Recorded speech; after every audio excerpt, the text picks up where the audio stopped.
Perhaps moments after these shots were taken of Senator Edward Kennedy, who's been battling brain cancer but was determined to be here. This is a joyous time, but it's also a sobering time.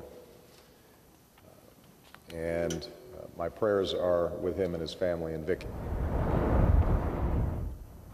The President and Mrs. Obama have been making their way to the White House, by car at first and then, to the delight of the crowd, on foot. Americans like to respect their politicians, but this is something else. Nobody knows how it will end, but today the affection between the people and their leader is striking and real. He loves them, and for the moment, they love him back. Justin Webb, BBC News, Washington.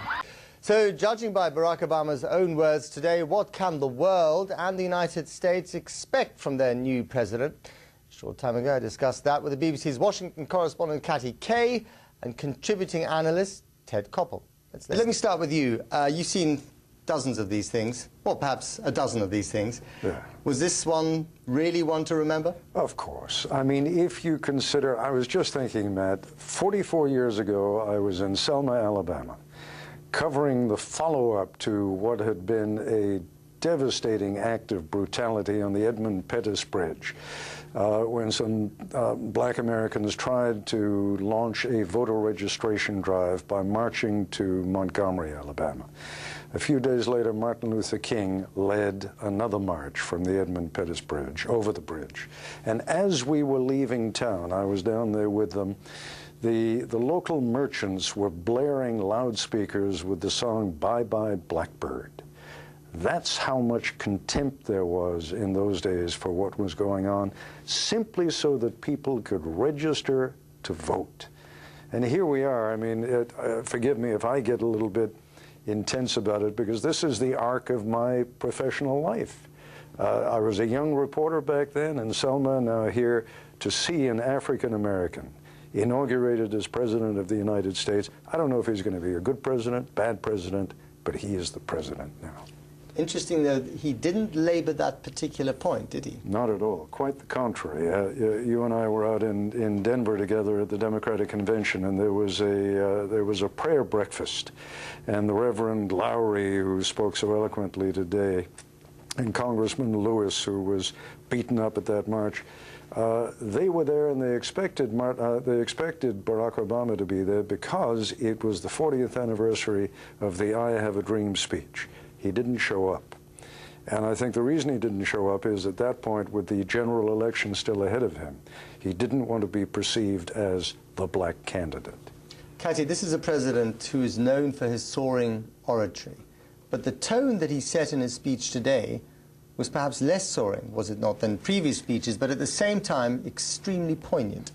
Yeah, and I think partly for the reasons that Ted is saying almost, he doesn't need to belabor the point that he is the first black president. Everybody knows that this is a historic day and that this is a historic presidency anyway. What he did need to do was reassure people that he is the president in these very difficult times, and that competency has been restored to Washington, and that he has a plan to get them out of the mess that they're in. And I think that's why this speech that he gave today was very serious. It was a serious speech for serious times. There were moments of hope that he offered Americans. He did say that it was time to dust ourselves off and remake the country.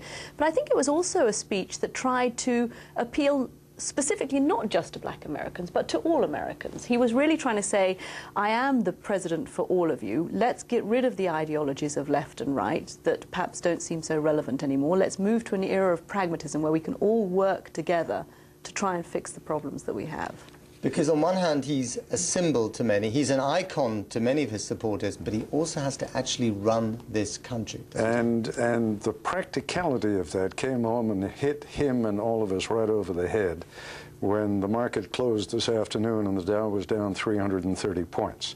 Investors are famously unsentimental. We all may have been misty-eyed at what was going on today. The market was not. From what you know, Katty, having observed him during the candidacy, having also seen him close up during the transition, what are the strengths that he brings to this office that will allow him, or not for that matter, to become a good president? You know, one of the things I was reminded of listening to his speech today was a trip I did to Harvard, remember, before Christmas, where I was trying to find out what it was that people said made Barack Obama the intelligent guy he is, what kind of intelligence he has and what he brings to this office. And one thing that struck me was that people said that he is a synthesizer of opinions, that he can take different opinions from different people in a room, perhaps from the left, perhaps from the right, from people with very strong egos, which he surrounded himself with, and he can bring those together to come up with what he thinks is the best solution. And that's, I think, the qualification that he needs at this particular time. It's almost a management skill that they said he had. They said he was very, very bright as well, but he has this very strong ability to bring people together. And maybe that is what gives people hope that in this difficult time he can find the best solutions from the brains he has around him. Ted, just quickly, he's been compared to FDR, he's compared himself to Lincoln, he's been compared to JFK. Does the crisis that this country faces at the moment give him the opportunity to become a great president, and is the danger that if he doesn't achieve that, he will fall that much further? Absolutely. And I think the people who will be most disappointed by Barack Obama over this next year are the ones who are most ecstatic about his having been elected president. The liberal Democrats who are counting on him to be a liberal Democrat president, and he won't be. He's very much a man of the center. He's very much a pragmatic politician. He's going to do what has to be done, and I think that's going to come as a shock to some of his most avid supporters. And that's another thing you hear about him, is that actually he personally is more liberal than he will govern. That actually on issues like abortion, gun control, the death penalty, he actually is quite a liberal person, but that he will govern pragmatically and he will govern from the center. Catty Kay, Ted Koppel, indebted to you both as ever. Thanks very much. We celebrate a hinge point of history with the inauguration of our first African-American President of the United States. We are so grateful to live in this land.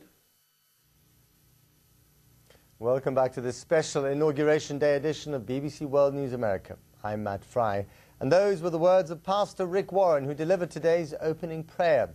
Still to come on tonight's programme, now the hard work begins. How will Barack Obama translate the incredible goodwill of this day into action on tough issues? And will he be able to win over those Americans who didn't support him? And on a day with so many remarkable sights and sounds, we'll bring you a unique review of the last 24 hours in pictures and music.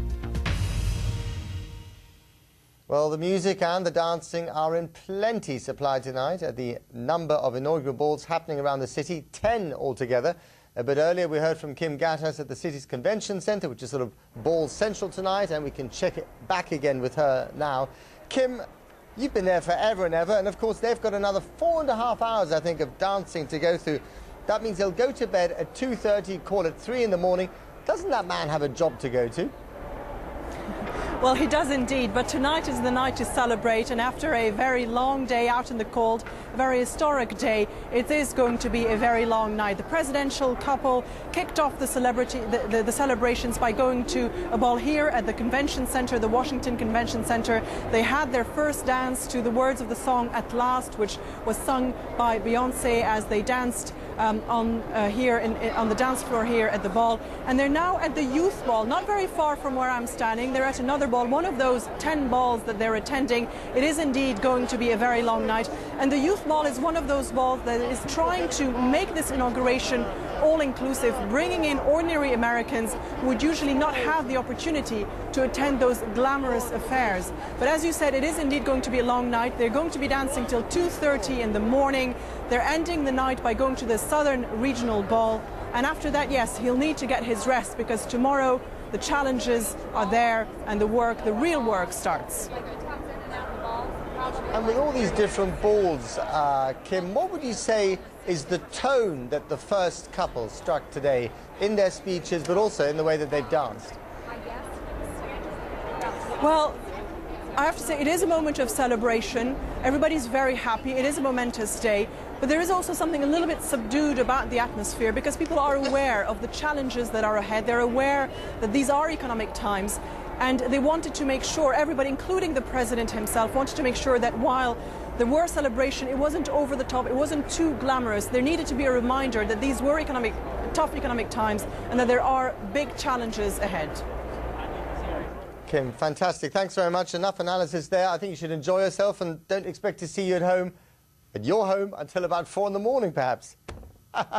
Anyway, as the revelers continue to dance the night away, many are celebrating this historic achievement of this nation's first African-American president. For more on that accomplishment, I spoke earlier with Georgetown professor Michael Eric Dyson. You supported Barack Obama virtually from the beginning of his candidacy. Yes, I did.